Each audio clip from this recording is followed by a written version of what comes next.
Non, ça va être coordonné, n'ayez pas peur. Hein. Quand je dis j'improvise, ça veut pas dire que je dis n'importe quoi. Il y a des gens, ils ont fait 25 ans de collège, ils me disent rien, j'ai écouté 62 fois le cours sur la lumière, j'ai pas compris le bout. Je dis, je sais, il y a même des gens du CNRS qui sont suicidés après l'avoir écouté. Alors. Donc ça veut dire quoi? Non, les scientifiques sont bons, mais ils sont longs. D'ailleurs, on le dit trop bon, trop long. Donc c'est quoi l'idée? L'idée, c'est que... De quoi je parlais? Hein? Voilà. Zekili Ve'anveu, que les Bnei Israël se sont trouvés dans une situation très bizarre. Parce qu'ils ont vu que la mer s'est ouverte en 12. Je rappelle pour ceux qui se fient au documentaire d'époque, où on a vu que ça s'est ouvert en 1, c'est pas d'époque.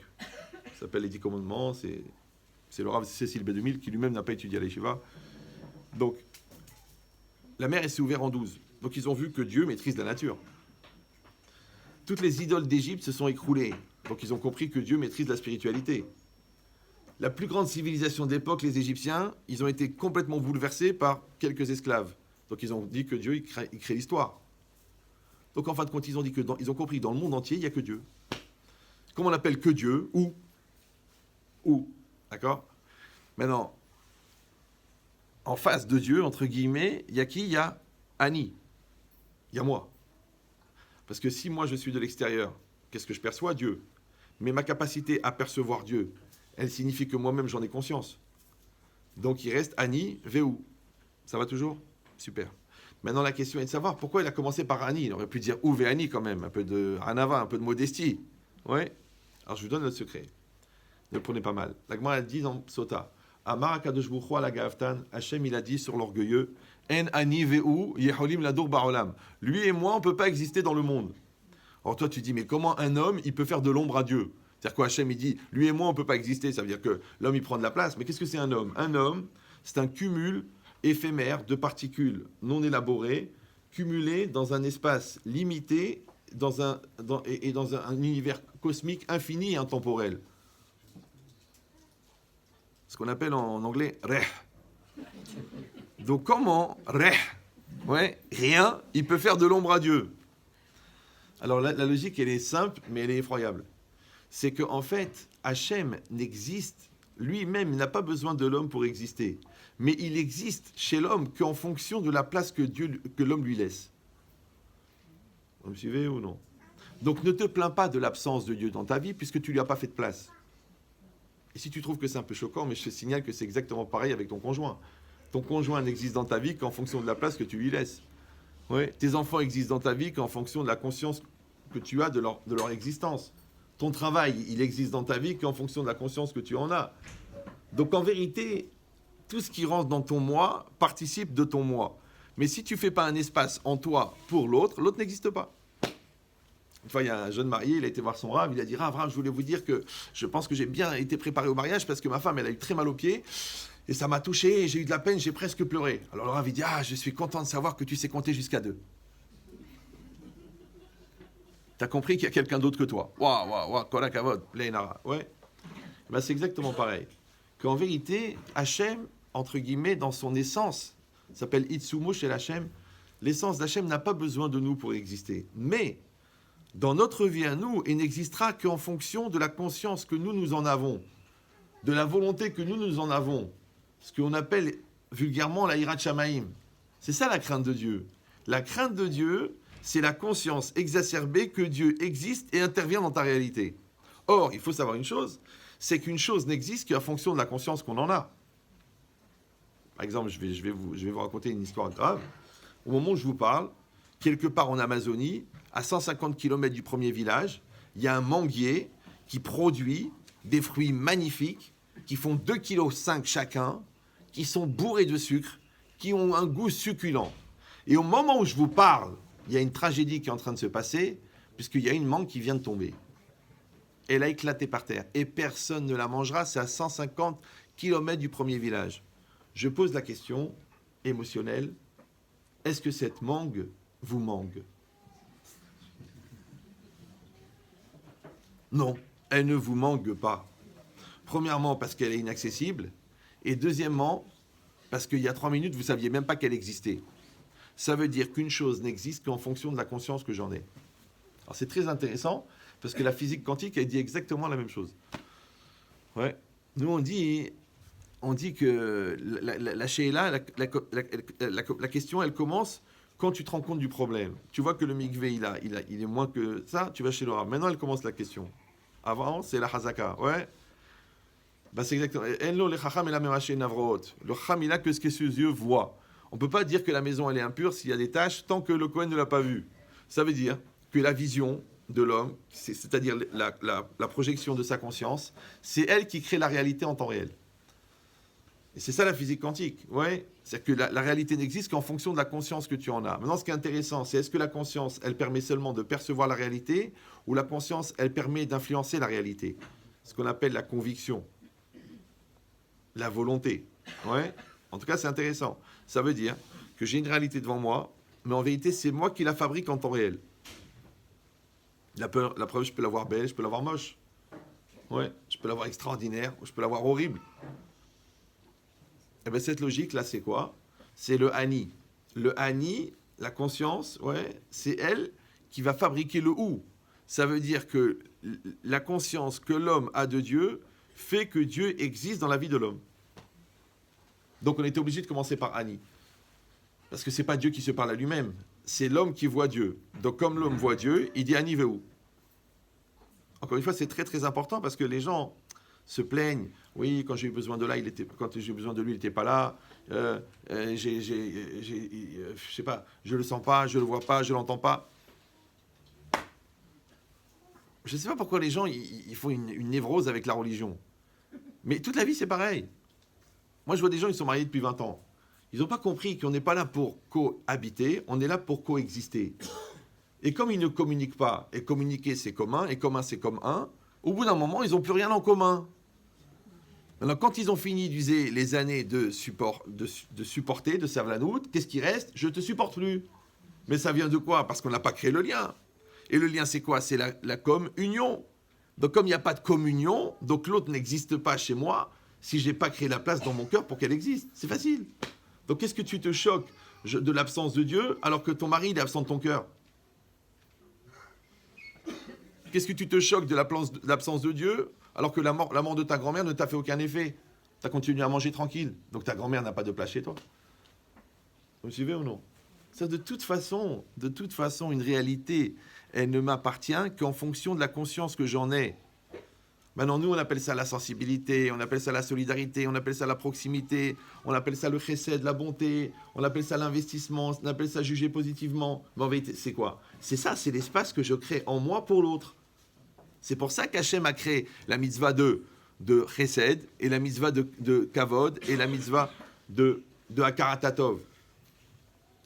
Parce que qu'est-ce qui sépare deux personnes, en fait? Deux choses. L'égoïsme et l'orgueil. L'égoïsme, c'est la partie matérielle, et l'orgueil, c'est la partie intellectuelle ou psychiatrique, selon comment c'est vécu. Maintenant, je vous donne une image et c'est facile à comprendre. S'il y a deux bateaux qui n'ont pas de voile, qui n'ont pas de moteur, qui n'ont pas de rame, ouais, et qui sont en plein milieu du Pacifique, et ils n'ont aucun moteur, aucun moyen de se déplacer. Il y en a un qui a 250 tonnes de snacks salés, et il y en a un qui a 250 tonnes de boissons glacées, sucrées, gazeuses. Alors si quelqu'un trouve un verre d'eau, il me fait une grande tova. Ouais. Et donc ceux qui ont les boissons vont mourir de faim, et ceux qui ont les snacks vont mourir de soif. Ils ne savent pas comment ils vont faire pour s'arranger les deux, puisqu'ils n'ont pas de bateau, ils n'ont pas de rame, ils n'ont rien. Au bout d'un moment, il y en a un qui réfléchit, parce que le cerveau quand même n'est pas une excroissance de l'estomac, et qui dit, écoute, est-ce que parmi vous, il y a quelqu'un qui a des cordes? Oui, on a des cordes. Vous aussi, vous avez des cordes. Oh, extraordinaire. Comment on va faire? chaque bateau va jeter des cordes à l'autre. Ça va? Et ensuite, il va suffire de tirer les cordes pour que les deux bateaux se rapprochent. Mais à une condition, c'est que tu tires la corde de l'autre. Maintenant, quand tu jettes la corde, ça s'appelle chesed, ça s'appelle la bonté. C'est ce que je te donne. Quand toi, tu tires la corde de l'autre, ça s'appelle akaratatov, ça s'appelle reconnaissance. Et chesed et akaratatov, la bonté et la reconnaissance, il dit Rav Dessler, c'est ahava, c'est ça l'amour. Et ahava, c'est la même valeur numérique que echad. Et echad, c'est un. Vous me suivez ou non? Maintenant, avec Dieu, c'est pareil. Chesed akarataton. Ce que tu donnes à Dieu, c'est toutes les mitzvot que tu fais pour lui, ouais. Et ce que tu reconnais du bien qu'il t'a fait, c'est ce qui va lutter contre la maladie très répandue qui s'appelle l'orgueil, ouais, qui fait que j'arrive pas à m'adresser à Dieu. Pourquoi ? Parce que le grand malheur de l'homme, en fait, c'est un problème phonétique, puisque le mot « je » et le mot « Dieu » se ressemblent. Je fais ce que Dieu veut. Si Dieu veut. C'est-à-dire que ton Annie, il est devenu un Dieu. C'est ça l'idolâtrie. C'est quoi l'idolâtrie ? Les gens ils croient à l'idolâtrie, des croix, des bouddhas. Non, l'idolâtrie, c'est une pratique qui permet de diviniser sa propre volonté. Puisque quand toi, tu détermines qui est Dieu, et après toi, tu détermines qu'est-ce que Dieu veut, donc c'est toi le Dieu du Dieu. C'est ça l'idolâtrie. Vous me suivez ou non ? Est-ce que quelqu'un va dire, oui, mais j'ai vu des miracles. Mais tu sais pas que la conviction de l'homme, elle peut créer des miracles en temps réel. Parce que toi, tu n'as pas compris la volonté, la puissance de la volonté. Et Hachem, il a créé l'homme à son image. Ouais. Et qu'est-ce que c'est Hachem ? Qu'est-ce que c'est pour nous Hachem ? Hachem. Détends-toi. Hachem. Ouais. C'est quoi ? C'est une énorme volonté, comme ça il disait Raveman, c'est une énorme volonté que le monde soit pour le bien qui se parcellise en billions de milliards de micro-volontés qu'on appelle des anges. Ça va toujours ? Et qu'est-ce que c'est un homme ? C'est quoi un homme ? Tu dis c'est un corps, c'est une conscience, c'est une culture, c'est une ambiance, c'est une salade cuite. Non. Rav Dessler, il dit Ratson Adam ou Mauto. L'essence de l'homme, c'est sa volonté. Alors, qu'est-ce que c'est un homme ? C'est une énorme volonté avec une pellicule extrêmement fine qu'on appelle le corps. Mais je ne vais pas vous mentir, il y a des gens qui ont un corps extrêmement épais avec une espèce de nano-volonté à l'intérieur, ouais, qui font d'eux un steak en fait. Ouais. Maintenant, de la même manière que ma volonté, elle s'exprime à travers ma parole, à travers mon acte et à travers mes attitudes, de la même manière, la volonté d'Hachem, elle s'exprime à travers ses actes, c'est-à-dire ce qu'on perçoit de Dieu, à travers sa parole exprimée, qu'on appelle la Torah, et à travers ses attitudes, qu'on appelle l'Ashgacha, l'intervention de Dieu. Donc l'homme, il est fait à l'image de Dieu. Mais si je dis que l'homme est fait à l'image de Dieu, c'est parce que Dieu, il contient une neshama. Et la neshama, elle produit une énergie. Et cette énergie, elle vient de la neshama. Et la neshama est divine. Donc l'énergie qui est produite par l'homme, elle est de la même nature que l'énergie avec laquelle Hachem crée le monde. Donc elle est infinie et intemporelle. Ça va toujours ? Donc la volonté qui est produite par l'homme, par la neshama, est intemporelle. Mais l'orientation de la volonté et la connotation de la volonté, elle est humaine. Vous êtes en forme là ou vous êtes fatigué ? Ça va ? Merci beaucoup. Non, je vais expliquer parce que si vous comprenez mal, vous êtes apikoros. Apikoros, ce ne sont pas des gens heureux qui se réunissent pour chanter parce qu'ils sont apikoros. Non, apikoros, ce sont des hérétiques. Mais il faut bien comprendre la nuance. Quand c'est marqué dans tous les livres sérieux, Aratson, Noveam et Aneshama, la volonté vient de l'âme, c'est pas la connotation de la volonté et c'est pas l'orientation de la volonté, c'est la nature de la volonté. Je traduis. C'est comme si l'Aneshama, c'est un compresseur. Ce compresseur, il produit une énergie.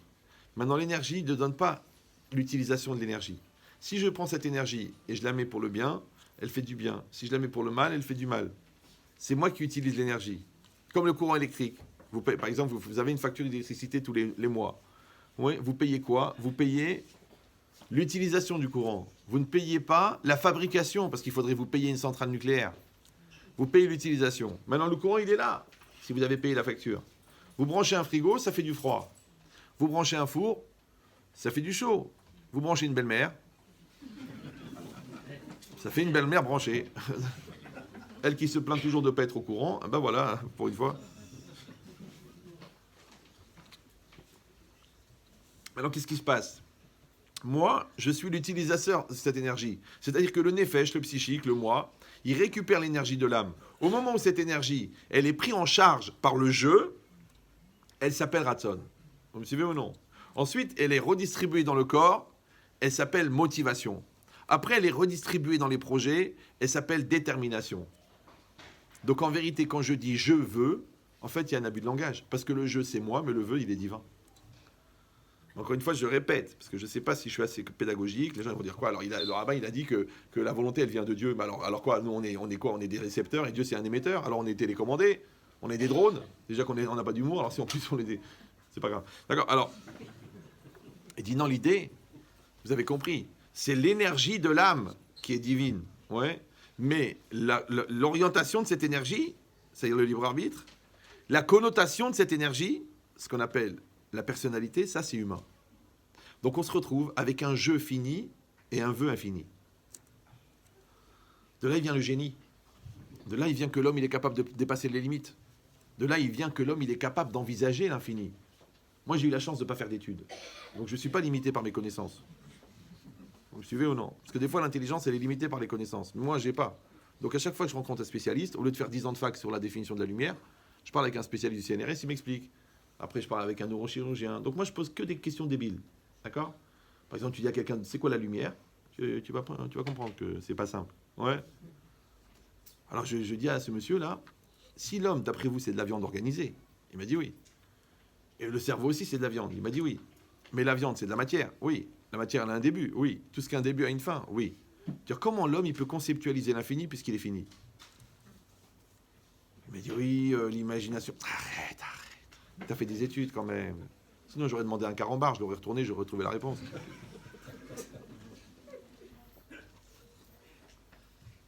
Alors, je dis que tu ne peux conceptualiser qu'une chose que tu contiens. C'est pour ça que les gens qui n'ont jamais aimé ne peuvent pas aimer. C'est comme ça. Les gens qui n'ont pensé qu'à eux, ils ne voient même pas que l'autre existe. C'est comme ça. Tu ne peux pas conceptualiser une chose que tu ne contiens pas. Comme tu ne peux pas rêver, dit le Rambam, d'une chose que tu n'as jamais vue. Tu dis, j'ai rêvé d'un éléphant rose. D'abord, c'était pas un rêve, c'était le fruit des vitamines illégales. Mais tu n'as pas vu d'éléphant rose, mais tu as déjà vu un éléphant et tu as déjà vu la couleur rose. Et ton cerveau, qui est plus puissant qu'Illustrator et Photoshop, il a fabriqué l'image. C'est rien, d'accord? Ben, c'est exactement pareil. Maintenant, si on comprend ça, donc maintenant on se retrouve dans un espèce de duel, de dualité entre Hachem et la conscience de l'homme. Vous me suivez ou non? Ça s'appelle Ani Ve'u. Là, qu'est-ce qu'il y a au milieu? Il y a la réalité. Puisque la réalité, c'est quoi?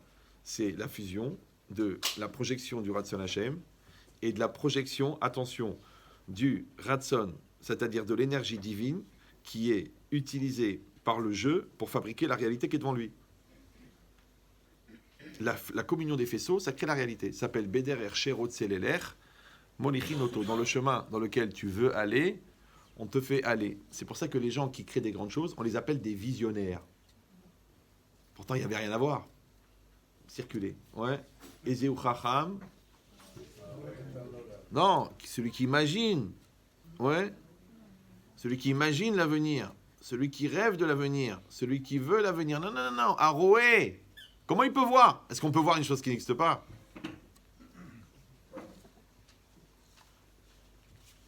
Alors je vous explique. Chez les scientifiques, ça s'appelle voir, et chez les croyants, ça s'appelle croire. Maintenant, eux, ils croient ce qu'ils voient, et nous, on voit ce qu'on croit. La différence entre les deux, c'est que nous, on est encore là, et eux, ils ont disparu. Il faut s'habituer à croire. Des fois, j'ai des gens qui viennent me raconter, ah, mais je ne suis pas croyant. Je dis, fois chez les mains. Je dis, c'est pas que vous n'êtes pas croyant, vous êtes ignorant. Parce que combien d'années d'Yeshiva vous avez fait? 0. À qui vous avez vraiment parlé? À personne. Je dis, alors qu'est-ce que vous voulez? En plus de ça, c'est faux, parce que tu crois que tu vas te lever le matin? Oui, tu es croyant. Tu crois que tu vas finir tes études? Oui. Pourquoi tu entames? Peut-être tu vas mourir avant. Pourquoi tu te maries? Peut-être tu vas divorcer dans les 8 semaines. Donc tu es croyant. Oui, mais je parlais pas de ça, je parlais de croire en Dieu. Mais le fait que tu crois pas en Dieu, ça tu y crois? Oui, alors tu es croyant. Non, ça a l'air ridicule comme ça, mais... Une fois, j'étais dans une gare TGV, j'attendais le train. Il y a un gars qui me voit, il me dit « Bonjour, vous êtes rabbin ?» Je dis « Non, je suis cow-boy. » Il me dit « Ah bon,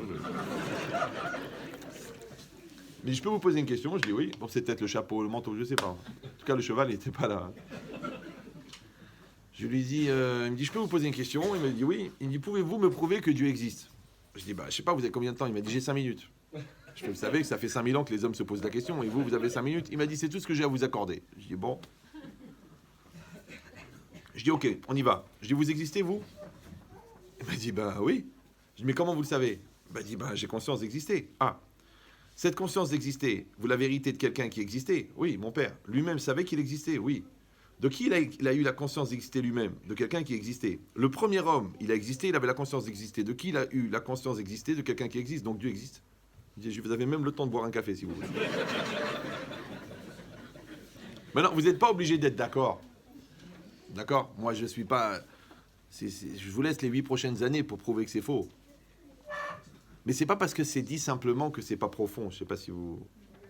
Oui, prenez le temps, n'ayez pas peur. Moi j'ai réfléchi des dizaines d'années. Vous pouvez prendre le temps. D'accord? Maintenant, on dit en rigolant, comme ça, c'est facile. C'est fluide, alors vous dites, oh, bouf, oh, attends, c'est pas possible, attends, c'est pas possible, c'est pas possible. Alors, je vais vous donner la règle. La vérité, c'est pas la puissance du raisonnement. La vérité, c'est la capacité à mesurer le taux d'intérêt qui t'empêche de l'avoir.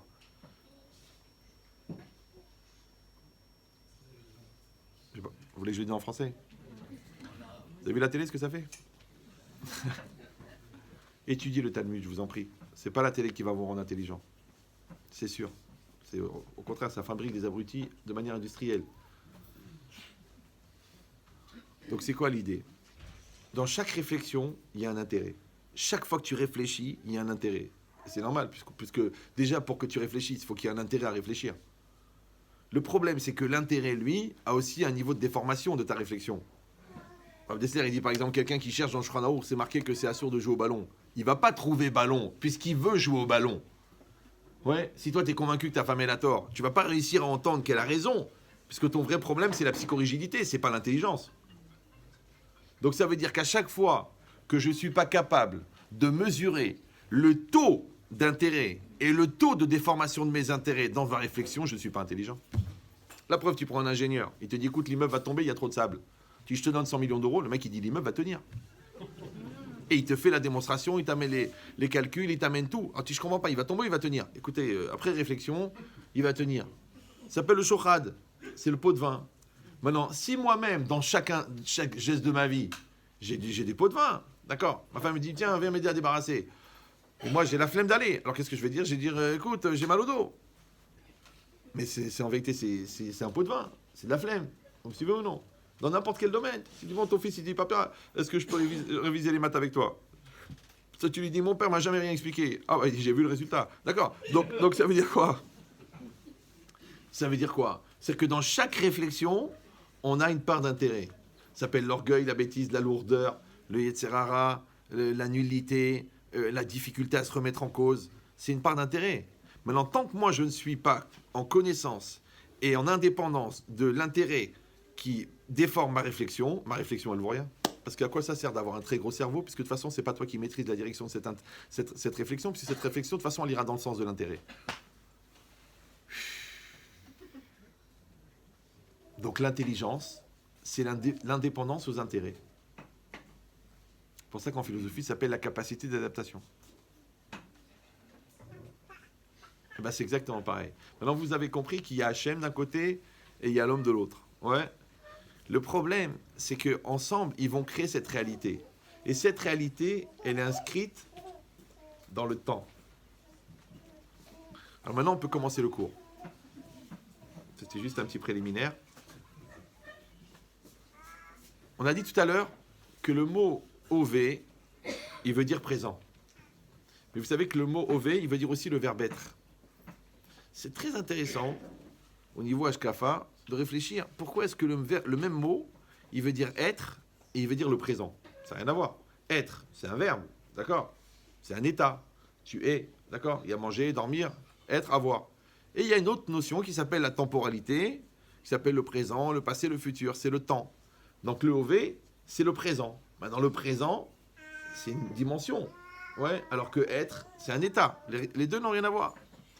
D'un autre côté, si on réfléchit sur la notion du temps, et ça c'est très intéressant, vous en faites pas, on est en train d'expliquer Bereshit. Hein.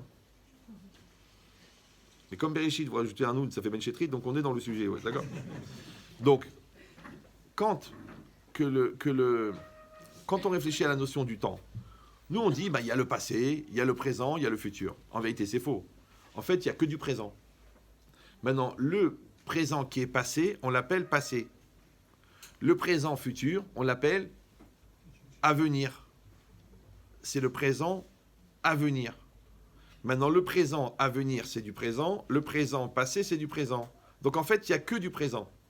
Maintenant, le Rav Dessler explique très bien que le corps, il fait un écran qui fait que nous oublions le présent passé et que nous ne connaissons pas le présent futur. Mais le présent futur, il est, mais il n'est pas réalisé. Comme le présent passé, il est, mais il n'est plus présent. Et si vous allez dire ça ne veut rien dire, mais la preuve, quand tu as vécu un événement dans le passé qui t'a traumatisé, et tu te retrouves dans l'ascenseur avec la même personne, pourtant ça fait 28 ans, et tu as les mêmes sueurs, la même remas, les mêmes nerfs, comment ça se fait? Parce que tu dis, le passé est encore présent. Alors moi je pose la question la plus idiote du monde. Si le passé, le présent qui est passé est encore présent, qui tu dis que le futur à venir n'est pas déjà présent? Je sais ce que vous allez dire. Non. Le présent passé, il est passé. Mais le présent à venir, il n'est pas encore existé. Oui, non. On est entre nous, là. Vous avez le droit de réfléchir. Ça va? Mais on a dit que le présent, c'est un présent continu. Comme ça, il dit le Sforno là-bas sur Eke Ashereke, Ove Tamid, Alinyan Echad, Mitzad Atzmo. Restez concentrés, c'est pas grave. Donc qu'est-ce que ça veut dire? C'est la minuterie ou quoi? Faudrait peut-être que je baisse le niveau du cours. Donc, alors, qu'est-ce qui est marqué? Non, c'est rien. Ça met de l'ambiance, franchement. Donc ça veut dire qu'il y a une soirée dansante qui est prévue après. Donc qu'est-ce qui est marqué ici? Ici, c'est marqué, et ça c'est très très important, parce que la perception qu'on a du temps, elle est différente chez chacun. Le temps des enfants, il s'appelle l'avenir. Ouais, quand je serai grand. Le temps des personnes âgées, il s'appelle le passé. C'est pour ça qu'on a créé une radio nostalgie. Exprès. Ouais. Avant, ça s'appelait Yahasra. Maintenant, si les jeunes vivent au futur, et si les vieux vivent au passé, qui c'est qui vit au présent? Vous me suivez ou... D'accord. Donc maintenant, l'idée, c'est ça. L'idée, c'est que le présent, en fait, c'est pas une temporalité.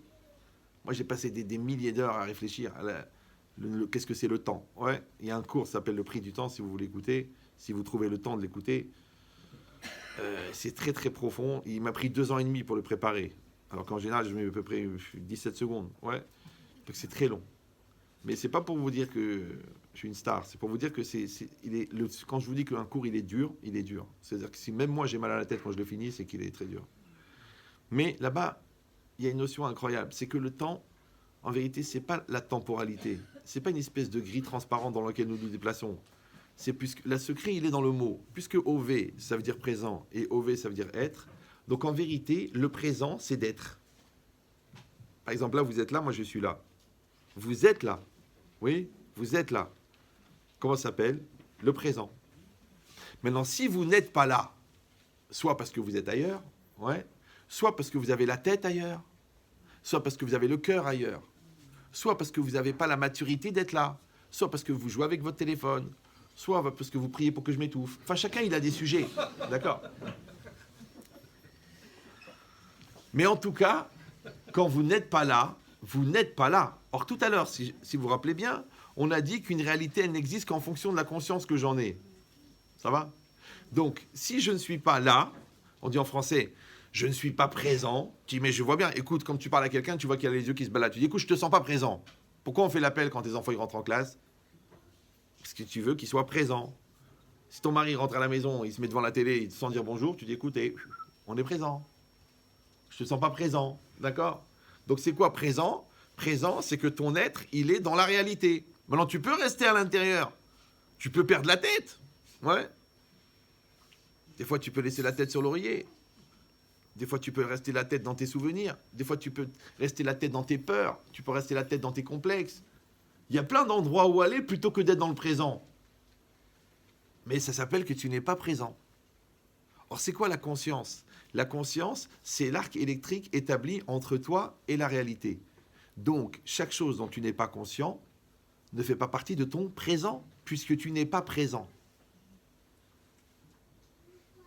Et si vous allez me dire, ah non, mais la personne, ça n'est pas qu'une conscience, c'est aussi un corps, c'est aussi un charisme, c'est aussi une énergie, il y a plein de choses dans une personne.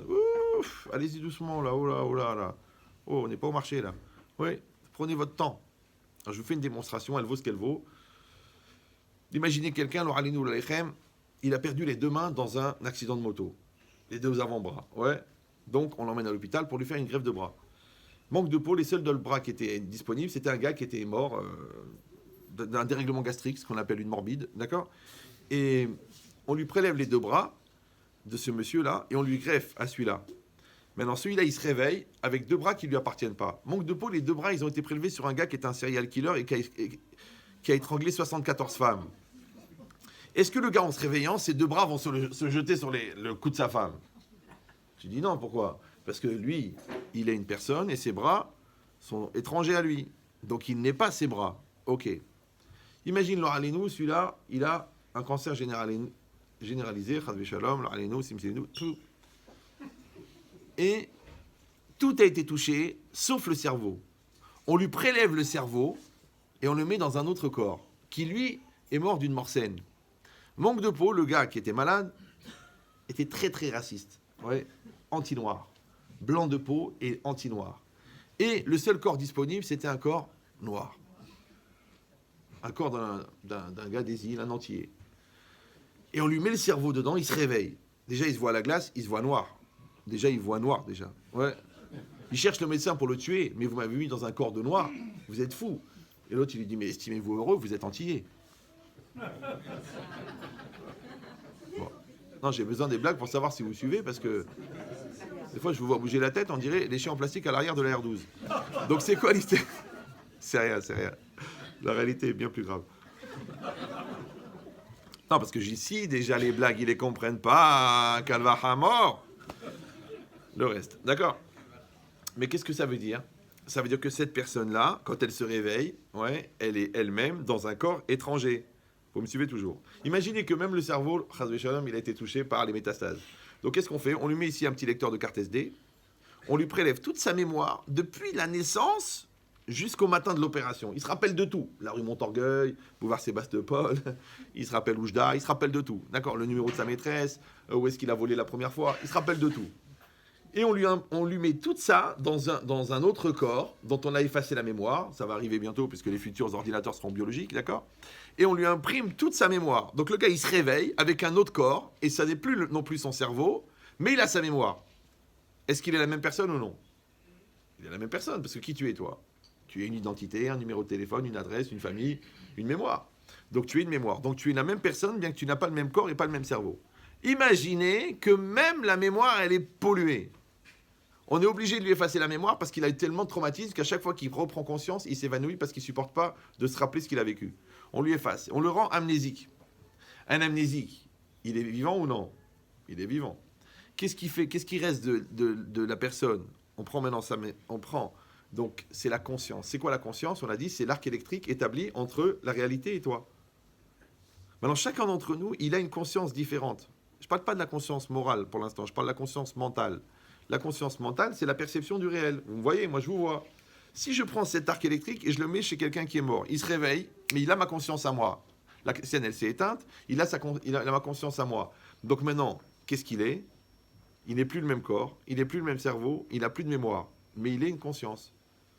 Donc ça prouve que tout homme, ça n'est qu'une conscience.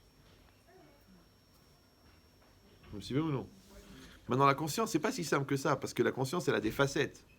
Parce que toute ta vie, en fin de compte, qu'est-ce que tu fais? Tu fabriques ta conscience. Mais c'est quoi la conscience? C'est le moi. Ouais. Donc la conscience parentale, grâce aux enfants, tu développes ta conscience de responsabilité parentale. Grâce à ton travail, tu développes la conscience professionnelle. Grâce à ton conjoint, tu développes la conscience maritale. Grâce à la religion, tu développes la conscience exacerbée de l'existence de Dieu, qu'on appelle la crainte de Dieu. Donc en fin de compte, toute ta vie, tu ne fais que développer les facettes de ta conscience. Une fois, je me suis bagarré pendant 2 heures avec un rave très fort. Je lui dis, mais alors, qui c'est qui va au Yom Hadin? Qui c'est qui va au jugement à 120 ans? Vous savez, on va mourir, vous êtes au courant, oui? Qui c'est qui va se présenter au jugement? La Neshama, elle est divine, donc elle n'a pas de problème. Ouais. Le corps, c'est de la viande organisée plus ou moins harmonieusement selon le mazal pondéral de chacune et chacun. Comme dit le Rav, cellulite, kolwar do mazalo. D'accord. Donc le corps, c'est de la viande. Elle va rester sur la terre, puisque rien ne se crée, rien ne se perd. D'accord.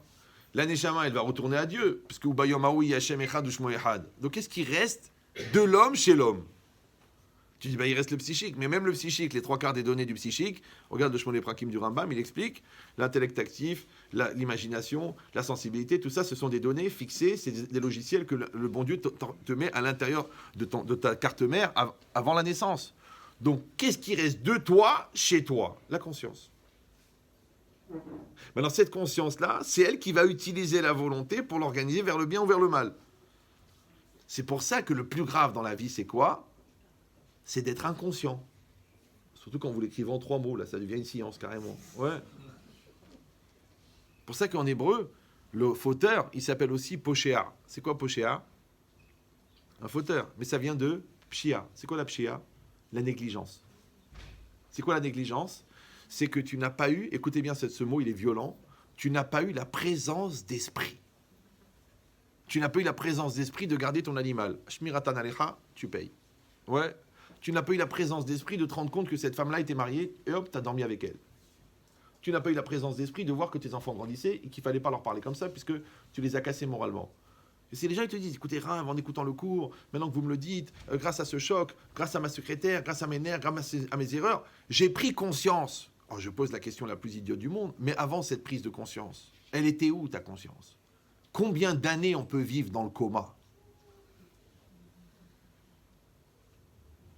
Ce que les Chachamim appellent le Essiyah Hada'at. Ouais. La perte d'esprit. Les Chachamim, dans le Gemara, ils l'appellent Ruach Shtut, un vent de folie. C'est-à-dire que tu n'es pas là. Mais encore une fois, si je dis que la définition de OV, c'est présent, et que présent, c'est un état, et que l'homme n'est qu'une conscience. Donc quand ta conscience n'est pas présente, ce qu'on appelle la perte de présence d'esprit, donc à quoi ça me sert que ton corps il est là? À quoi ça me sert que ton costard il est venu? Que ton chapeau il est venu? Puisque tu n'es pas là toi. Et je vous ai dit que la réalité, elle n'existe qu'en fonction de la conscience que tu en as. Donc si on enlève tous les moments d'inconscience de ta vie, combien de temps tu as vécu? Jusqu'à l'âge de 15 ans, tu ne savais pas que tu existais. Tu es une espèce de petit animal nerveux. Un jour, en éclatant un bouton d'acné, devant le miroir, tu t'es dit, mais il y a un mec derrière. Juste à ce moment-là, tu as découvert le sexe opposé, donc tu es devenu fou. Faut absolument. Après, tu t'es marié, tac, elle est tombée enceinte, paye le pavillon, paye la bar mitzvah, là, les crises, les nerfs, la crise de la quarantaine, trac, et hop, petite dépression, tu vas chez le psy, et le gars il dit, mais alors vous n'avez jamais existé? Oui, j'ai l'impression que je n'ai jamais été moi-même. Alors je comprends pas, ça fait 40 ans de coma. C'est ça la grande question, c'est comment on peut juger un fauteur, puisqu'au moment où il faute, il est fou. C'est ce qu'ils disent les commentaires. Vous savez que celui qui faute volontairement, il n'amène pas de sacrifice. Vous savez ça? Non? Et vous me dites si vous ne savez pas, comme ça je vous explique. Dans la Torah, quand quelqu'un fait une faute, à l'époque du temple, il doit amener un sacrifice, un korban. Ouais. S'il a fauté de manière involontaire. S'il a fauté de manière volontaire, il n'amène pas de sacrifice. Non. Pourquoi? C'est lui le sacrifice, c'est pas la peine. D'accord? S'il a fauté de manière volontaire, il doit amener un sacrifice. On dit, je comprends pas. Si j'ai fauté de manière involontaire, donc ça veut dire que j'ai pas fait exprès. Donc comment? Alors moi qui n'ai pas fait exprès, je suis puni, et celui qui a fait exprès, il n'est pas puni? Alors qu'est-ce qu'il dit Rav Yerucham Halevi, qui n'était pas de Meknes? Il a dit, Bechol Shogeg Yesh Mezid. Dans chaque involontaire, il y a un volontaire. Donc ça veut dire que celui qui n'a pas fait exprès, ce qu'on lui reproche, c'est d'avoir fait exprès de ne pas faire exprès. Tu as fait exprès de ne pas faire exprès. Ouah, t'es vicieux, toi. Bah oui, parce que quand tu fais pas tout pour que ça n'arrive pas, c'est comme si tu avais tout fait pour que ça arrive. Ça va? Et quand tu fais pas tout pour que ça arrive, c'est comme si tu avais tout fait pour que ça n'arrive pas. Bon, ça fait un peu réducteur, mais moi, les gens, ils viennent chez moi, ils disent « Ramen Chetrit, j'aime plus ma femme. Je l'aime plus. Voilà, je me suis réveillé ce matin, je l'aime plus. Bon, qu'est-ce que je dois faire? Je suis obligé de me forcer, je suis obligé de rester avec elle, j'ai pas droit au bonheur, j'ai pas droit à la vie. » Je lui dis « Mais JH2, c'est une formule, ça veut dire jeune mal au carré. » En fait, t'es malhonnête. Bah oui, parce qu'avant d'arrêter de l'aimer, genre les braises se sont éteintes, t'as arrêté de l'admirer. Il me dit « C'est vrai, je l'admire pas, elle a grossi, elle est bête, ok. » Avant d'arrêter de l'admirer, T'as arrêté de la respecter. Il me dit, c'est vrai, je lui parle mal, je l'insulte, je pense dans ma tête, qu'est-ce qu'elle est remala, qu'est-ce qu'elle est bête, toute sa famille c'est des fous. Mais t'as suivi un cycle. Parce que c'est quoi le respect? Le respect, c'est le droit d'exister que tu donnes à l'autre. Quand tu respectes quelqu'un, la personne, elle va te montrer le meilleur d'elle-même. Quand tu vois le meilleur d'elle-même, tu vas l'admirer. Et quand tu vas l'admirer, tu vas vouloir t'identifier, tu vas vouloir faire un. Et un, c'est Echad. Et Echad, c'est Ava. Donc tu vas aimer. Donc tu ne peux pas aimer quelqu'un que tu n'admires pas et tu ne peux pas admirer quelqu'un que tu ne respectes pas. Donc quand tu as commencé à manquer de respect, tu as commencé à préparer la fin. Maintenant que c'est une malhonnêteté consciente ou inconsciente, ça ne change rien. Et c'est moi j'ai pris l'exemple du mariage, mais dans tout c'est pareil. Ouais. Si tu ne respectes pas la Torah, ben, tu l'étudieras pas, donc tu verras pas sa grandeur, donc tu vas arrêter de l'admirer. Et comme tu vas arrêter de l'admirer, tu vas arrêter de l'aimer. Après un jour tu dis écoutez Rav, je ressens plus rien, franchement, est-ce que Dieu existe? Ça s'appelle du FTG. C'est un syndrome en psychologie qui veut dire le foutage de gueule. Ouais. Bah oui, parce que si tu t'investis pas chez tes parents, tu peux pas les apprécier. Si tu t'investis pas chez ta femme, tu peux pas te lier. Si tu t'investis pas dans la Torah, tu peux pas voir sa valeur. C'est normal. Donc le fait que tu t'es pas investi, c'était déjà le choix que finalement tu vas finir par ne plus l'aimer, peut-être même par la haïr.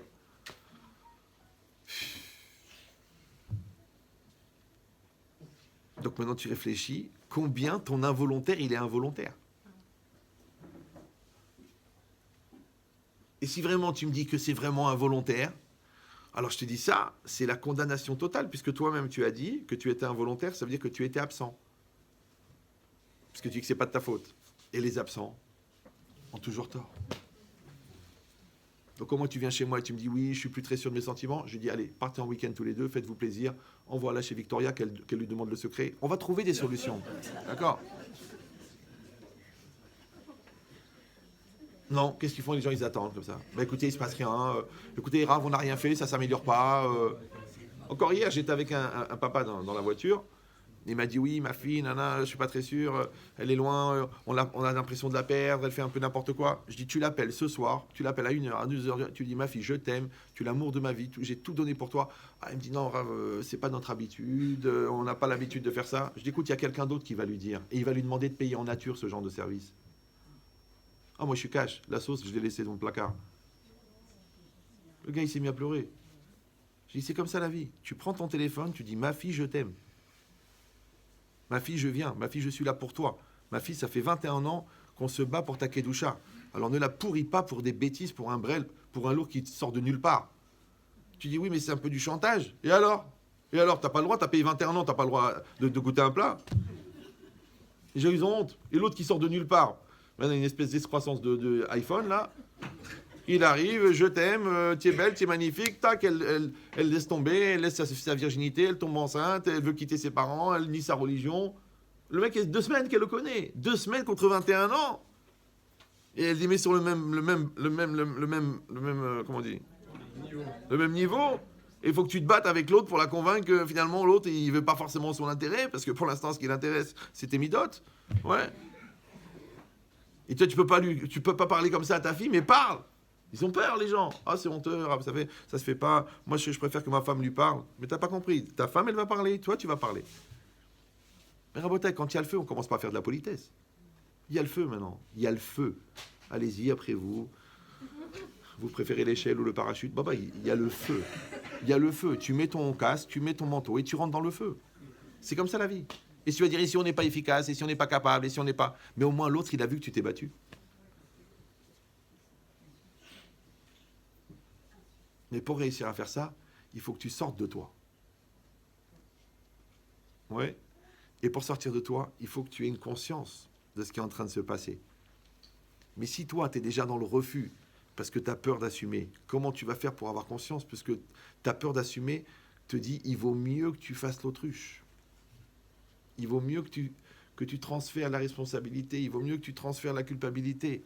Il vaut mieux que tu répondes absent. Maintenant, tu vas légitimer avec ton cerveau. Tu vas dire, je suis pas capable, je suis maladroit, je suis pas truc. Non. Tu fais avec ton cœur. Tu parles avec ton cœur. N'aie pas peur. T'es nul, t'es idiot, t'es pas pédagogique, t'es pas psychologique. Mais tu vas le faire. Parce que c'est ta fille. Parce que c'est ton fils. Parce que c'est ton couple. Vas-y, bouge-toi. Vous voyez cette logique-là? Comment on appelle cette logique-là? On appelle ça répondre présent. Maintenant, comment on appelle tous ces moments-là où tu n'as pas répondu présent?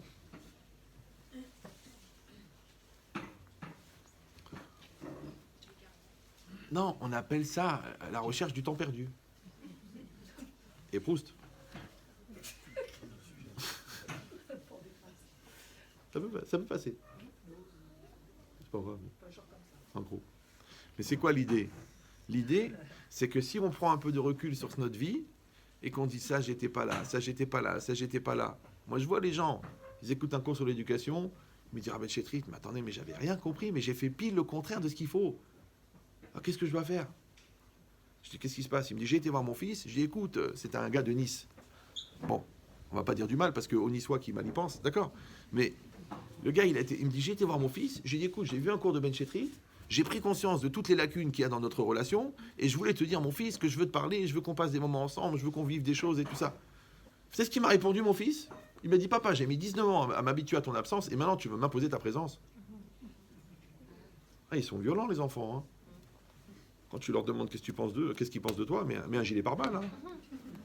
Ah oui. Donc ça veut dire quoi? Ça veut dire qu'il vaut mieux payer sa dette au fur et à mesure que d'attendre qu'on vienne saisir la maison.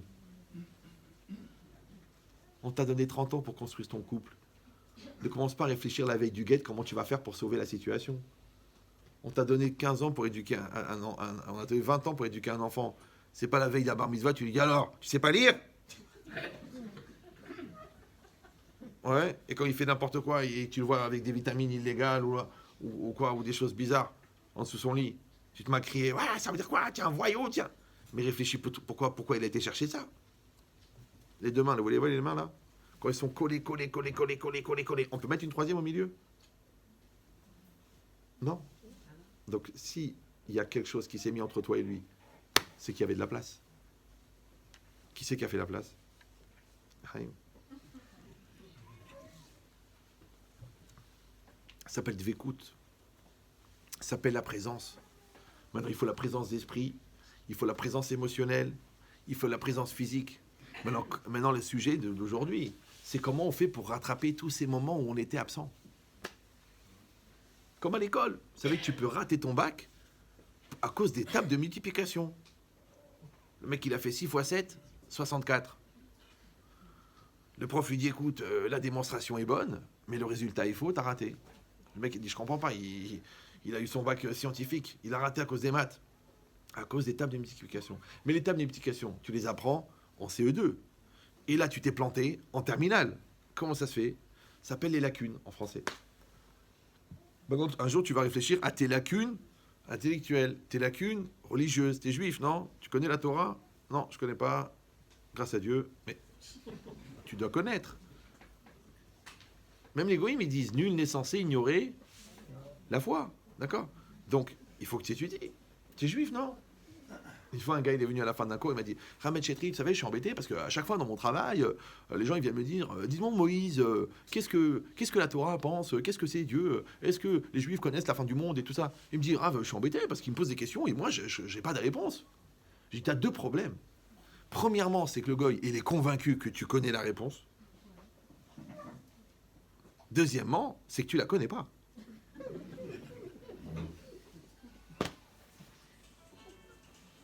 Est-ce que vous me suivez? C'est pas normal pour lui que tu la connaisses pas. Donc va Gitabo Yomam Valaïla, ça devient un devoir civique. Ben oui, tu dois connaître la Torah. C'est marqué Kiddushim Tiou, soyez saints. Qu'est-ce qu'il dit le Midrash? Chova, c'est une obligation. Al kol echad ve'echad me Israël, sur chacun d'Israël. Anashim nashim vatav, j'ai jamais compris. Les hommes, les femmes et les enfants. Liyot talmidei chachamim, d'être érudit. Il est interdit d'être ignorant. Les gens disent, écoutez, franchement, on n'a pas l'occasion. Vous savez, on n'a pas grandi dans le milieu. Lui, le grand. Puis après, Orsay. Puis après, l'école de vétérinaire. Bon, moi aussi, j'en parlerai à mon cheval. Mais t'es juif quand même, non? La preuve, le gars, il dit sale juif, il dit pas sale vétérinaire. Donc, tu dois connaître ton patrimoine. Tu sais qu'est-ce qu'il a dit Mitterrand? T'as entendu parler de François? Ouais. François, il a dit, je méprise les juifs qui ne s'intéressent pas à leur patrimoine alors que nous, il nous est interdit. Ouais. Non, c'est comme ça. Je méprise les juifs qui ne s'intéressent pas à leur patrimoine, alors que nous en connaissons la valeur, mais nous n'y avons pas droit, et eux, ils y ont droit, ils ne s'y intéressent pas. François. Et ça, c'est Mitterrand. Imagine plein Terran, qu'est-ce qu'il aurait dit? Vous savez qu'il a demandé à être enterré dans son village de naissance. C'était son dernier message. Comment il s'appelle le village? Jarnac. Jusqu'au bout. Non, c'est une blague, c'est une blague. Oh là là. Fou, vous décollez au quart de tour. Hein. Donc ça veut dire quoi? Ça veut dire, allô. C'est-à-dire qu'un juif, il doit connaître la Torah. Je ne sais pas s'il y en a parmi vous qui ont suivi, qui ont vu sur ma chaîne YouTube. J'ai 4 cours que j'ai donnés devant un public non juif. Et c'est très intéressant. Maintenant, les intervenants, c'est des patrons de CHU, cancérologie, le médecin personnel de Vladimir Poutine, généticien mondial, des mathématiciens, des physiciens, et Rav Yeya. Tu te demandes ce qu'il fait là, lui. Ouais. Eux, ils disent Rav Yeya, ils croient que Rav, c'est mon prénom. Mais non, moi je parle, il y a 1200 personnes. Ils écoutent comme ça, on dirait qu'il est revenu, d'accord? Ils sont sur l'ordinateur. Il n'y a que des professionnels, des médecins, des psychologues, des psychanalystes, ils viennent du Canada, ils sont comme ça. Moi, je viens le dernier, je viens le dimanche. Ouais, ils viennent du jeudi, ils font jeudi, vendredi, samedi. Toute la journée, elle me dit, c'est elle qui organise. Ils vous attendent. Je rentre dans la salle, je dis, oh, calmez-vous, ouais. Après, il y a Standing Ovation. Attends, ils te disent, on veut pas de la psychologie, on connaît. On veut pas de la science, on connaît. On veut pas de la psychologie, on veut de la Torah. Le goy, je sais pas si vous... Et le feuge, qu'est-ce que c'est ça? Mon cher Rabbeinu, vois combien, ça y est, on la connaît. J'ai lu la paracha en français. Il y en a, il même dit, j'ai lu le Zohar en français. Il a une ara. On aurait pu être pire. Et le goy, il est comme ça. D'ailleurs, la première fois que j'ai fait ce cours-là, il y a un petit extrait, c'est une petite vidéo sur le cercle. Elle a été vue des centaines de milliers de fois. Elle a fait une révolution chez les francs-maçons. Moi, c'est des présidents de loge, ils m'ont dit, écoutez, quand ils démarrent un séminaire de francs-maçons, ils passent la vidéo, elle dure 7 minutes, et après, ils en parlent pendant 1h30. Sur le cercle, imagine-toi comment on arrive à tourner en rond. D'accord? Maintenant, je vous dis pas ça pour dire, waouh. Non, je vous dis pour vous dire que le goy, il a compris la valeur de la Torah. Il a compris la puissance. Ouais, des cours sur la nutrition, des cours sur la dépression, des cours sur les mutants, les virus mutants, le transgénérationnel. Ils sont comme ça. Et c'est trop. Alors, la première fois que j'ai fait ce cours, j'étais dans le train pour rentrer de Reims à Paris. Reims, c'est un endroit où ils ont rincé tout le judaïsme. Il n'y a plus rien. Au palais des congrès de Reims. Je sors de là-bas, j'appelle ma femme. Je dis, écoute, chérie, il y a un truc bizarre. Elle me dit, qu'est-ce qui se passe? Je dis, écoute, j'ai parlé pendant 1h30 devant 1200 personnes non juives. Ouais, il y avait peut-être un ou deux, par erreur, des juifs qui se sont trompés, ils sont venus. Ils ont applaudi pendant 5 minutes. Ils sont tous levés. J'ai fini, il y a 500 personnes qui attendaient pour féliciter, un après l'autre. Je ne sais pas si vous comprenez, ouais. Je dis, je comprends pas. Ça fait 30 ans que j'enseigne à des juifs. Je leur mets la Torah. Je leur mets la Kabbalah. Je leur mets la philosophie au niveau. Je leur mets la psychologie, la psychanalyse. Je leur fais une thérapie de 20 ans en 2 heures. Le mec qui ressort de là-bas, jure avec son couple, sa famille, son truc, son problème de shit, son problème de drogue, son problème de choix de lessive, parce qu'il y en a qui ont finalement renoncé à Ariel pour 2 barils d'homo.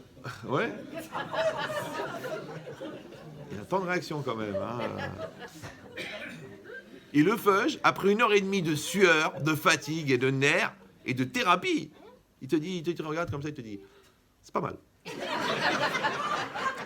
J'ai la bat mitzvah de ma fille au Stade de France. Tu peux venir juste après Gad. Tu nous fais un petit quart d'heure bien chargé. Et le non-juif, comme ça. Franchement, c'est bizarre, non? Moi, à la limite, je comprends pourquoi Jésus a changé de public. C'est beaucoup plus facile. Pourquoi? Je veux dire pourquoi.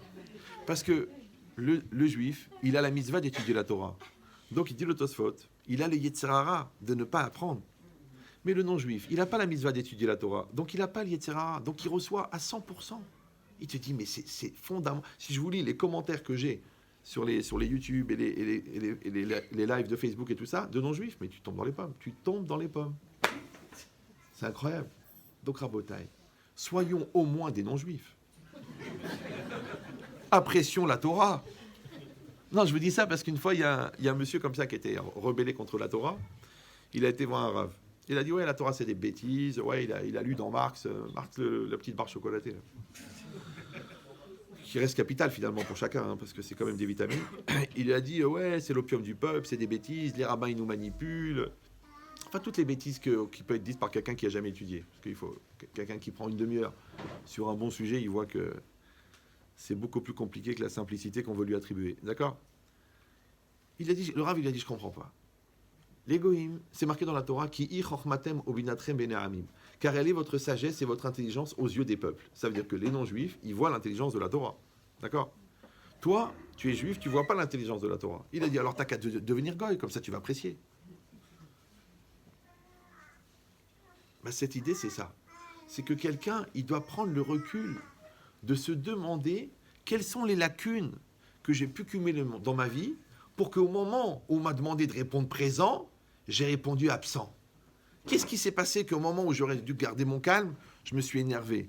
Qu'est-ce qui s'est passé qu'au moment où notre couple il était fragile, au lieu de dire, allez viens, on redémarre l'histoire, j'ai dit, bah, si c'est comme ça, on laisse tomber. Qu'est-ce qui s'est passé qu'au moment où j'ai perdu quelqu'un, où j'ai eu un accident, où j'ai eu une maladie, d'un seul coup, j'ai remis en cause ma croyance de 20 ans et de 30 ans, depuis le Maroc, depuis l'Algérie, depuis la Tunisie. Comment ça se fait qu'au moment où j'aurais dû être fort, j'ai été faible ? Au moment où j'aurais dû être présent, j'ai répondu absent. Alors, je te dis pourquoi ? Parce que tu as cumulé les lacunes. C'est très simple. C'est que des lacunes. C'est facile. Vous savez, c'est comme un puzzle. Vous savez comment on fait un puzzle, vous savez, non ? Donc il y a un gars, il va dans un magasin de puzzles. Il dit bonjour, bonjour. Oui, ils vendent que des puzzles.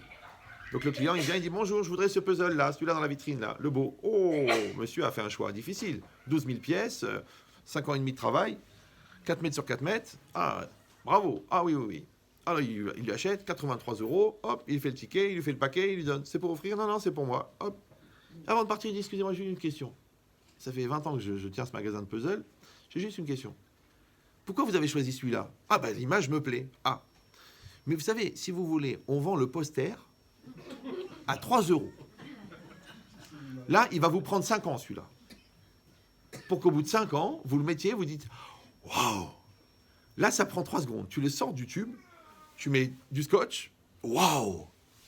Alors je pose la question, pourquoi vous achetez le puzzle au lieu d'acheter le poster ? Vous me suivez ou non ? Parce que vous savez comment on fait un puzzle. On prend un poster, on le colle sur une feuille de carton de 1 ou 2 mm, on le colle, on le passe sous presse. La presse, elle va découper en une seule fois tout le puzzle, après on met tout dans la boîte, et on vous vend le puzzle. Et vous passez des années après à reconstituer le puzzle. Ça va ? Super. Alors je suis pas là pour vous raconter des histoires de puzzle. Ouais. Mais le poster final, c'est quoi ? C'est la fin de ta vie, tu peux profiter de l'image complète. Au départ, la naissance, c'est quoi ? C'est une boîte avec tous les morceaux. Toute la vie, tu vas coller un morceau de ton puzzle. Maintenant, c'est quoi la grande frustration du gars qui fait le puzzle ? Imagine, tu as fait un puzzle 4 mètres sur 4 mètres. Ouais. La victoire de Samothrace.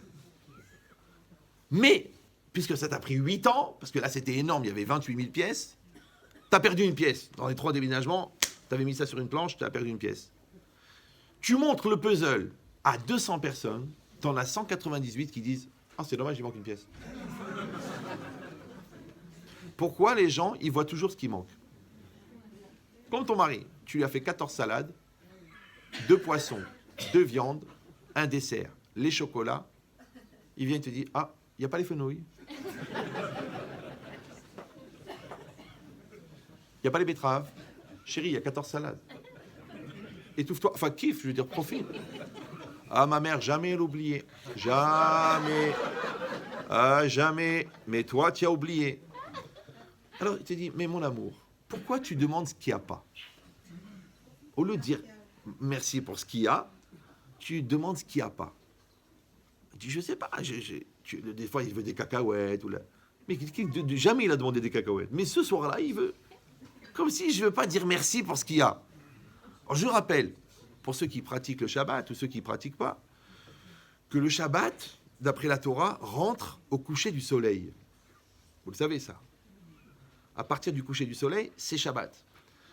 Les Chachamim, ils ont rajouté 18 minutes avant, l'heure où on allume les nérotes. Comment on dit le coucher du soleil en hébreu ? la shkia. Pourquoi? Le Shabbat rentre au coucher du soleil, parce qu'à la shkia, il y a shkia et c'est tout. C'est ça shkia. Ça shkia. Ouais. C'est la shkia. Tu dis, mais je vais pas aller maintenant chez le marchand t'acheter des fenouilles et les cuire. Voilà ce qu'il y a, c'est ça ce qu'il y a, c'est la shkia. C'est tout. C'est pareil, toi tu regardes ta femme, tu dis, ah, elle a grossi. C'est ça shkia. Et tu vas dire, on n'a pas le droit de regarder. Les goïms, ils disent, l'amour s'arrête là où la comparaison commence. Tu trouves qu'elle a grossi? Avec qui tu l'as comparé? Tout. Toi, tu trouves que ton fils, il est bête. Avec qui tu l'as comparé? C'est la shkia. Vous me suivez ou non? La réalité, c'est la réalité. Le bon Dieu t'a donné ça. Vas-y. Le bitachon, c'est pas d'espérer que Dieu va te donner ce que tu veux. C'est d'accepter que ce qu'il t'a donné, c'est ça que tu dois recevoir. Je sais pas si vous sentez la différence entre les deux. Ça s'appelle la frustration. Ouais. Donc maintenant, qu'est-ce qui se passe? On vit des années, on vit 20 ans, on vit 30 ans, on vit 40 ans, on vit 50 ans. Et on a un résultat devant nous. Ce résultat, il est quoi? Il est le résultat de ce qu'on a vécu. Ok. Parce que ce qu'il y a dans la marmite, c'est ce que tu as mis dedans. Donc, la construction de ton couple, c'est ce que tu as fait. L'éducation de l'enfant, c'est ce que tu as fait. Ta construction personnelle, c'est ce que tu as fait. Maintenant, tu as lutté contre tes névroses, tu as appris à te respecter, tu as développé ta maîtrise des sentiments, tu as appris à analyser, tu l'as fait. Tu l'as pas fait, tu as des lacunes. Les lacunes, ils ressortent. Ouais. Maintenant, t'es complexé, t'es parano, t'es sûr que personne ne t'aime, mais baba, c'est tes lacunes. Maintenant, tu vas faire une thérapie, tu vas faire tes chouvas, tu vas faire du moussard. Il y a plein de manières, mais il faut faire quelque chose. Maintenant, le problème, c'est que les 3/4 des gens, qu'est-ce qu'ils font quand ils ont un problème? Ils accusent l'autre. Parce que c'est ça l'intérêt d'être deux. On peut accuser l'autre. Mais si vous croyez en Dieu, non? Oui, non? Oui, n'ayez pas peur, on est entre nous. Maintenant, c'est quoi la croyance en Dieu? C'est pas seulement de manger kasher et de faire Shabbat, de s'habiller avec pudeur, d'étudier la Torah, de mettre les tefillin. Ça, c'est évident, ça. C'est évident. Parce qu'en dessous de ça, il faut envisager la conversion. Non, parce que les gens disent, je suis pas pratiquant. Mais non, c'est pas que tu n'es pas pratiquant, c'est que tu ne fais que ce qui est pratique. Ouais. J'ai dit, je suis traditionnaliste. Ça veut dire quoi, traditionnaliste? C'est-à-dire, je fais des fautes par tradition. Depuis Oujda, nous avons l'habitude de prendre la voiture Shabbat. Tu vas pas nous changer la religion. On mange les oursins. À Tunis, on mangeait les oursins. Ça veut dire quoi maintenant? C'est interdit. En plus, ça met du piquant. Ouais.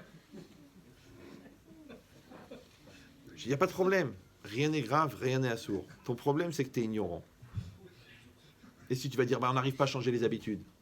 Alors quand le médecin il te dit, écoutez, vous êtes diagnostiqué diabétique, niveau 4, il faut arrêter le sucre, et toi tu dis, non, j'ai l'habitude, il te dit, itkadal, vitkadash.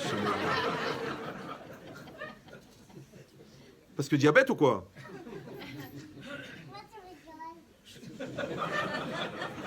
Ça, c'est la vérité, ça. Parce qu'il n'y a rien de marrant. Donc, c'est quoi l'idée? Donc, ça veut dire quoi, Rabotai? Ça veut dire que une personne, elle doit le plus rapidement possible combler ses lacunes. Où c'est marqué ça?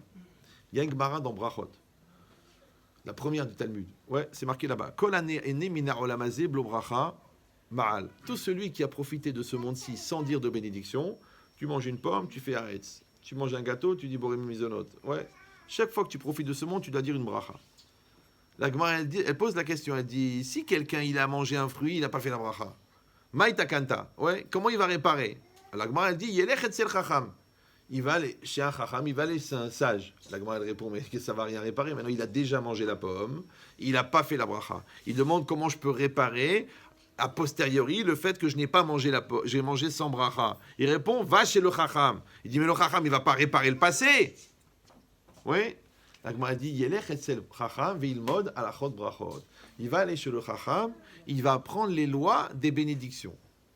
Alors je dis une lecture personnelle qui n'engage que moi, au pire j'ai raison. Ouais. C'est que, qu'est-ce qui s'est passé? Tu as mangé un fruit et tu n'as pas fait la bracha. C'est quoi la bracha? La bracha, c'est de reconnaître que le fruit vient de Dieu, et la bracha, c'est de demander la permission de pouvoir l'utiliser pour une utilisation profane, alors que tu aurais pu en avoir une utilisation spirituelle. Maintenant, quand on dit tu as mangé le fruit, c'est tu as mangé le fruit. Tu as profité de ta femme, tu as profité de tes enfants, tu as profité de ton mari, tu as profité de ta santé, mais tu n'as pas fait la bracha. Tu n'as pas eu la reconnaissance de dire Baruch ata Hashem qui m'a donné ça. Maïta kanta, comment on va réparer ça? On dit Yelech etzel chacham, va chez le sage. La Gemara dit mais le sage, il ne peut pas revenir sur le passé. Oui, mais quand tu es a posteriori, qu'est-ce que tu dois faire? Tu dois te remettre a priori. Tout de suite. Pourquoi à l'époque tu n'as pas fait la bracha? Parce que tu ne connaissais pas les lois. Donc qu'est-ce que tu dois faire? Apprendre les lois. Et dans tout, c'est pareil. Maintenant, tu as un problème avec ta femme. Vous vous êtes insulté. D'accord? Toi, tu dis, qu'est-ce qu'on doit faire? Voilà, elle m'a insulté, moi je l'ai insulté. Elle m'a insulté, je l'ai insulté. Maintenant, on est tendu, on est stressé, on est angoissé. D'un côté, on s'aime, d'un côté, on s'insulte. Alors, qu'est-ce qu'on doit faire? Mais ce que tu dois faire, tu dois apprendre le respect. Vous allez tous les deux faire une formation accélérée. Qu'est-ce que c'est? Le respect, le droit d'exister de l'autre, dans le langage, dans les attitudes, dans les regards, dans les visages, dans la manière de faire, dans le respect des horaires. Toutes les facettes du respect, tu vas les apprendre. Puisque ce qui t'a amené à avoir un manque de respect, c'est ton manque de respect. Donc c'est marqué dans cette Gemara que quand on est a posteriori, la seule chose à faire, c'est de se remettre a priori. Et si tu dis, eh ben c'est pas évident, vous la connaissez pas, c'est trop difficile, j'ai trop souffert, ok, donc toi qu'est-ce que tu vas faire? Dans ton a posteriori, tu vas continuer l'a posteriori. Et comme Avera, Goreret Avera, la lourdeur entraîne la lourdeur, tu vas t'enfoncer de plus en plus dans la haine, dans la rancune, après dans les faux témoignages, après dans l'implication de la famille, après dans la mauvaise réputation, après dans la distance, après dans les coups, après dans la séparation. Parce que tu as suivi la posteriori. Donc tu décides dans la vie. Ou tu continues à aller dans la posteriori, ou tu te remets a priori. Je sais que c'est pas facile, parce que vous dites oui, mais ça demande quand même une certaine élasticité existentielle, qu'on appelle vulgairement la remise en cause, et que nous appelons l'âge adulte. Donc jusqu'à quel âge tu penses que tu as le droit de légitimer ton infantilité par le fait de celle de l'autre? Parce que si toi tu es un gamin et que c'est une gamine, ça fait un gan. Donc il faut employer une ganénette. Tu dis non, on va arrêter de faire les gamins. Alors d'accord, alors maintenant toi tu vas te conduire comme un adulte avec ce que ça coûte, et l'autre il va se conduire comme une adulte avec ce que ça coûte, ce qu'on appelle en français la maturité. Ça va? Oui, non? Voilà. Donc ça veut dire qu'on doit se remettre a priori. Maintenant d'où viennent tes erreurs dans le Shabbat? Parce que tu ne connais pas les lois du Shabbat. Alors apprends les lois du Shabbat. Arrête de dire je ne savais pas, c'est assourd, c'est difficile. Je comprends, tu as eu un problème de copropriété sur la taille de l'ascenseur.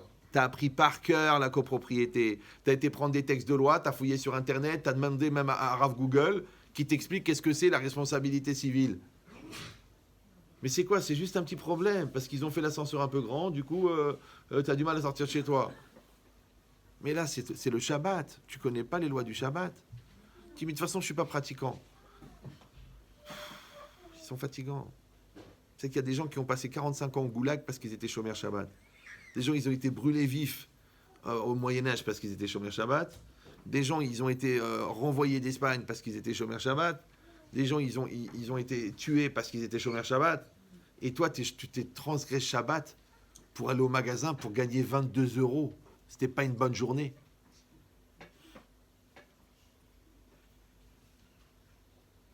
Rabotai, nous sommes des bénis Israël. C'est notre meilleur défaut. Mais on doit être à la hauteur. Donc le jour où tu vas réfléchir à tes lacunes, ouais, eh ben, tu vas te rendre compte que tes lacunes, elles t'ont pourri la vie. Tu te rends compte, l'appartement, tu l'as payé combien? Eh ben, au Hachem, à l'époque, 250 000 €. Ok, mais combien tu l'as payé? Bon, je l'ai payé 500 000 € parce qu'il y avait les intérêts.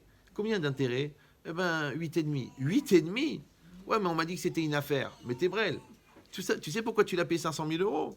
Parce qu'à l'époque, quand on t'a dit apprends les fractions, t'as pas voulu. Tu as dit attends, c'est débile, j'ai l'air de quoi? Les pourcentages. J'ai pas que ça à faire, je vais jouer aux billes. Eh ben, à la maison, on t'a rajouté 12 ans de crédit parce que t'es mauvais en calcul. Vous me suivez ou non? Si tu avais travaillé tes midotes avant le mariage, ouais, toutes ces années là de prise de tête, c'est ta faute, et toi, t'es bête, tu comprends rien, t'es lourd. Tu te rends compte de ce que vous auriez gagné comme moment de bonheur? De casse et de nerfs et de réconciliation et d'insultes et de récupération et de shalom bayit et de thérapeute de couple. Tout ça pourquoi? Parce que tu n'as pas travaillé tes midotes. Mais qu'est-ce que tu crois, c'est quoi toi? Ah, mais vous la connaissez pas? Arrête! Son seul défaut, c'est qu'elle te ressemble. Et toutes les poubelles ont un couvercle. Tout est marmite, je sais plus. Ah, parce que lui, il dit toujours, ah, pour moi, tu resteras à la poubelle. Donc la femme, elle ressemble au mari. Donc qu'est-ce qu'elle te renvoie? Tes lacunes. Qu'est-ce que te renvoie tes enfants? Tes lacunes. Qu'est-ce que te renvoie ton travail? Tes lacunes. Qu'est-ce que te renvoie la vie? Tes lacunes. Si tu es un peu malin, tu combles les lacunes. Si tu es brêle, tu essayes de bricoler en accusant l'autre de tes lacunes.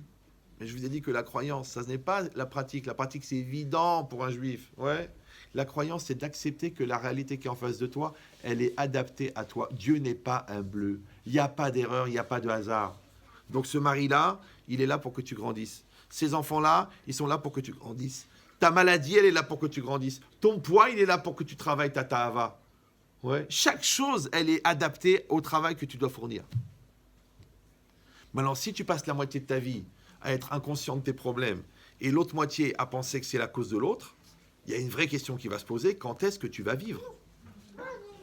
Puisque la vie, c'est le rapport avec la réalité, puisqu'on a dit que présent, c'est être. Vous vous rappelez ou non? Ça va? Oui, non, oui, non.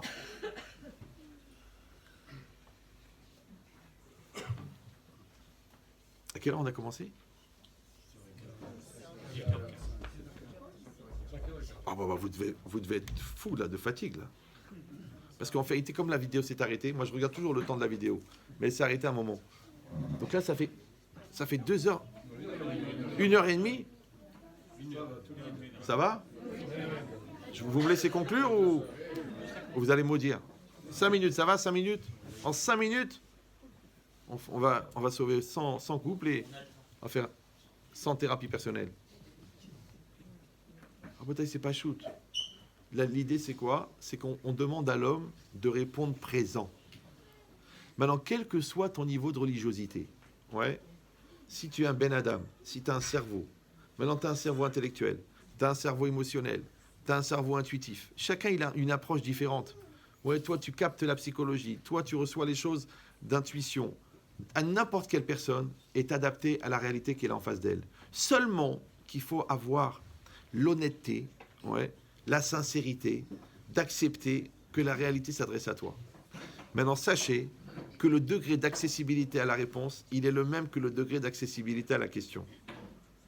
Donc, c'est pas possible que tu comprends la question et tu comprends pas la réponse. Ouais. Tu vois que ça te pose un problème, mais tu n'arrives pas à trouver la solution. Ça n'existe pas, ça. Parce que le chamelier connaît ses chameaux. Et à chaque chameau, il lui donne une charge adaptée. Alors, je vais finir avec un raisonnement, après je vous laisse tranquille. Il y a un principe, vous savez, j'avais 16-17 ans quand j'ai pensé à ça. Comment ça se fait? Vous savez, dans la vie, il y a des problèmes et des solutions. Comment ça se fait que quand il y a la solution, il n'y a plus de problème? Alors, les gens ils disent, bah, attends, c'est un peu débile. Eh bien, évidemment, en général, le problème disparaît quand la solution apparaît. Ça va, c'est pas trop abstrait? Oui, non? Ça va? Moi, je dis c'est faux. Moi, je connais des gens, ils ont des problèmes. Je leur donne des solutions. Ils connaissent les solutions, mais ils gardent les problèmes. Ils ont les deux.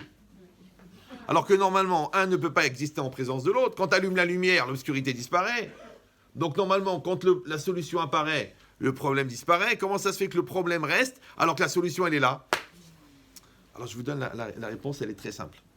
Et elle est très compliquée. C'est-à-dire, elle est compliquée à mettre en œuvre, mais elle est facile à comprendre. Le mot solution en français, il a 2 sens. Il veut dire une solution, un mélange. Une solution, par exemple la solution aqueuse. C'est quoi une solution aqueuse? Ben non, c'est les gens qui ont tort mais qui t'aqueusent. Ah ben c'est facile d'accuser. D'accord? Non, une solution aqueuse, c'est une solution à base d'eau. Donc tu mets un sucre dans l'eau, tu mélanges, tu as solutionné le sucre dans l'eau. Donc le mot solution, il veut dire solutionner, mélanger. Et solution, ça veut dire résolution, résoudre la question, résoudre le problème par la solution. Donc le mot solution, il veut dire mélange et solution. D'accord. Maintenant, moi, je te dis une chose. Tu as une réalité devant toi, elle est là. Tu crois en Dieu, ok. Donc elle est adaptée à toi, ok. Ah, tu dis, oui, mais j'étais pas seul, on était 2, d'accord. Donc tu es concerné à 100% par 50% de la situation, ça va? C'est pas possible que tu sois pas concerné à 100% par 100%, parce que qu'est-ce que tu fous là? Qu'est-ce que le bon Dieu t'a mis là si t'as rien à voir? Tu devrais être mort depuis longtemps, d'accord?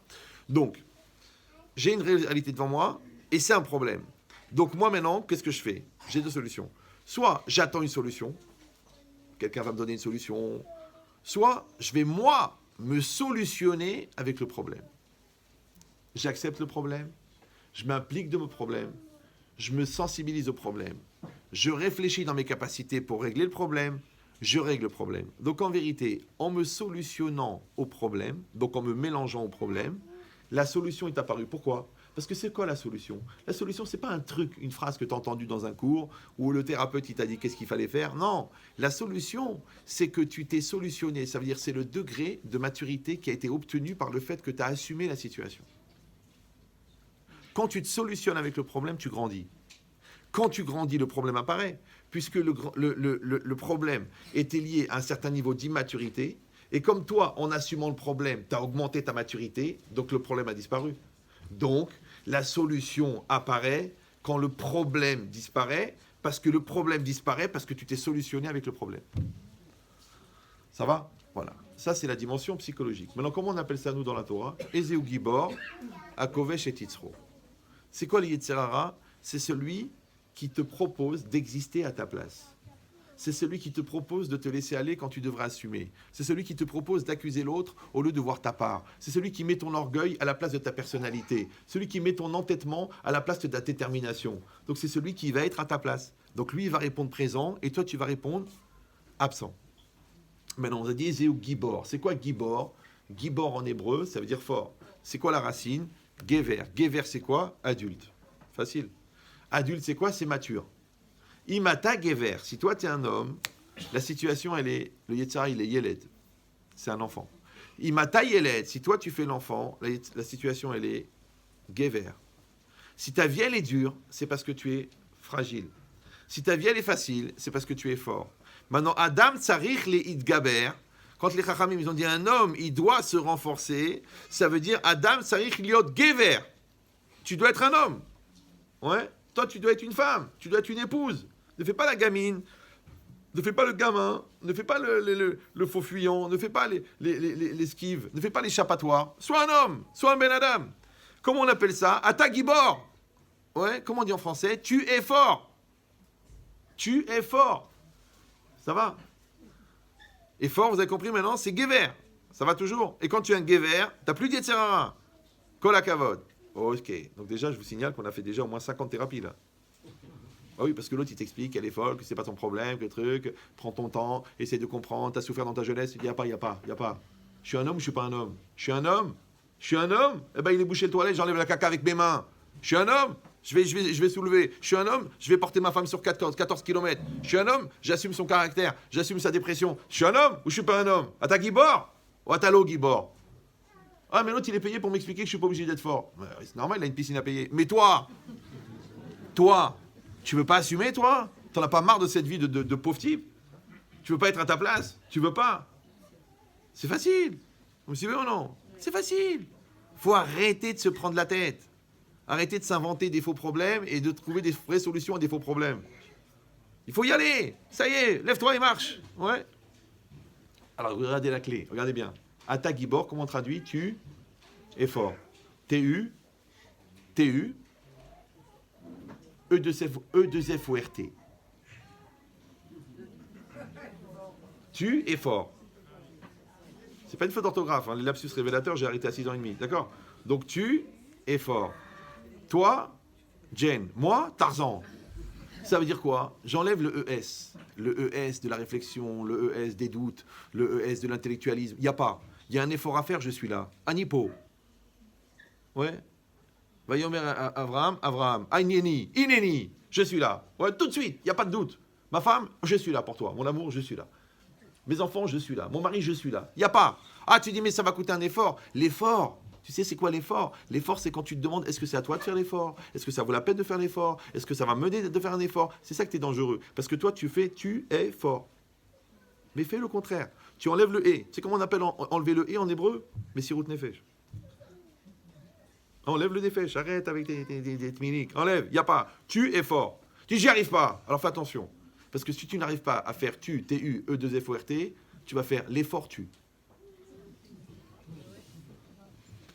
Je vois les gens, ils viennent, écoutez Rav, j'ai accepté de venir, mais ne me demandez pas de faire des efforts. Je lui ai dit alors meurs. Mais meurs maintenant et j'irai faire pipi sur ta tombe. Puisque c'est le seul truc bien que tu as fait de ta vie. Tu viens chez moi, tu te remets en cause, elle se remet en cause, on va sauver ce couple, qui pour l'instant n'est pas le vôtre, puisque c'est ni toi ni moi. Mais si tu veux pas faire d'efforts, alors pourquoi tu es venu dans ce monde? On est venu dans ce monde, Adam les Amal Yulad, baba. On est venu dans ce monde pour faire des efforts. Je ne veux plus faire d'efforts, genre j'ai tout fait, mais elle aussi elle est tout fait. Donc qu'est-ce que tu fais? Tu es fort. Vous savez ou non? C'est ça, Ata, Gibor, ça veut dire Ata Gvora. Maintenant, quand toi tu t'annules tu annules ta réflexion devant la nécessité, il n'y a plus de fatigue. Parce qu'il faut cet argent-là, tu travailles. Il faut sauver cet enfant, tu te montes en l'air. Il faut faire plaisir à ta femme, tu te casses en quatre. Il faut apprendre toute la Torah entière, tu te déchires tes nuits. Parce qu'il n'y a plus de limite. Parce que d'où elle vient la limite? Du moy, du moi. Donc quand tu enlèves le moi, il n'y a plus de limite. Et là, tu vas faire des grandes choses. Parce que ce qui te rend grand, c'est ce qui te rend petit. Alors qu'est-ce qu'on a dit, vous vous rappelez? Je veux. Le je, c'est l'homme. Et le veux, c'est l'énergie divine. Maintenant, quand tu lances un projet, il faut que ton jeu soit très fort. Ça s'appelle l'ambition. Mais très vite, il faut que tu effaces le jeu pour laisser le vœu. Et à ce moment-là, ton projet, il est plus grand que toi et il devient infini, puisque maintenant, Dieu, il devient partenaire à plus de 80% à ton projet. Mais si tu mets l'énergie du vœu pour projeter le jeu, vous m'avez vu, vous savez qui je suis, moi président. Vous avez vu ce qui est arrivé? On va pas en faire un fromage, mais vous avez compris, ouais. Donc c'est ça tout le secret. Le secret, c'est de profiter du jeu pour lancer la machine, mais le plus tôt possible. Écarte-toi devant ton projet, écarte-toi devant ta famille, écarte-toi devant la Torah, écarte-toi devant Hachem. Ça s'appelle Irato Kodemet Lechormato, que ta crainte, elle passe avant ta sagesse. Et d'un seul coup, ton projet, il devient énorme. Pourquoi? Parce que la seule chose qui est grande chez toi, c'est ce qui n'est pas toi. Ah, et si tu vas dire, alors à ce moment-là, c'est l'annihilation totale, mais non, t'en fais pas. Il en restera toujours assez de toi pour que tu t'aimes toi, parce que s'il y a bien quelqu'un que tu n'oublieras pas, c'est toi. Ve'ahavta l'reacha, kamoha, hayeha, kodmin, t'en fais pas. Si on est 6, quand tu coupes le gâteau, c'est rare que tu coupes 5 parts. S'il reste une seule bouée à la descente du Titanic, ben, l'autre, il va mourir. Hein. Donc ne t'en fais pas, ton égoïsme il est là, ton orgueil il est là, il en restera assez pour que tu ne t'oublies pas. Mais c'est seulement de ne pas rater l'opportunité de faire exister Hachem. Or quand tu fais exister ta famille, quand tu fais exister ton peuple, quand tu fais exister ta communauté, quand tu fais exister la Torah, tu fais exister Hachem. Chazak u'baruch.